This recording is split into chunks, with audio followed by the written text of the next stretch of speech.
Top on today's top list is Russia's drone blitz on Ukraine. Today, Russia is launching an unprecedented drone campaign over Ukraine. Last night, over 700 combat drones were deployed, with forecasts warning of up to 1,000 daily in coming days. Russian assaults spanned from the front lines to areas near Poland. In Donetsk region and Kramatorsk, three civilians were killed, among them a 10-year-old boy. Ukrainian air defenses shot down at least 26 drones, with several more jammed. A third round of peace negotiations is scheduled for Wednesday in Istanbul, though the Kremlin downplays prospects of a breakthrough. And yes, I have my co host in the background.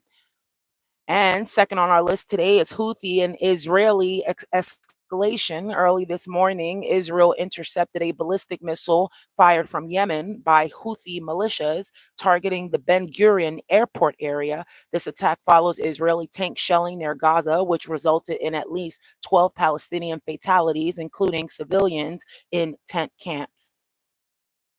Third on our list today is U.S. Israeli strikes and Iran fallout. On June 22nd, the U.S. carried out Operation Midnight Hammer, deploying B 2 stealth bombers and Tomahawks to strike Iran's nuclear facilities, Fordo, Natanz, and Isfahan.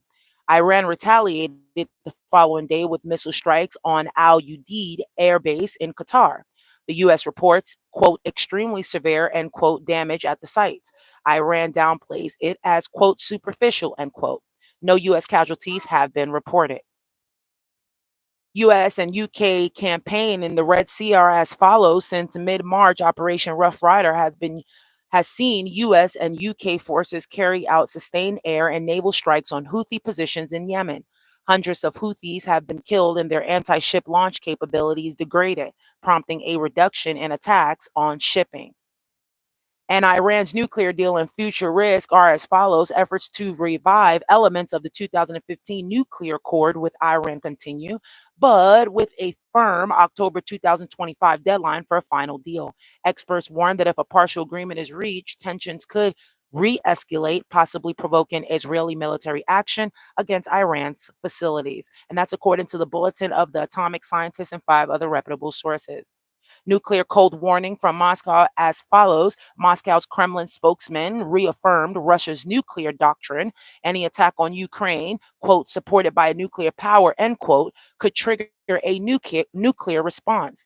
Russia is urging U.S. pressure on Ukraine to resume peace talks. So that wraps up today's urgent war news update. Sharp, unbroken, and on the front line. Stay tuned for your next briefing and stay vigilant. Thank you all for listening.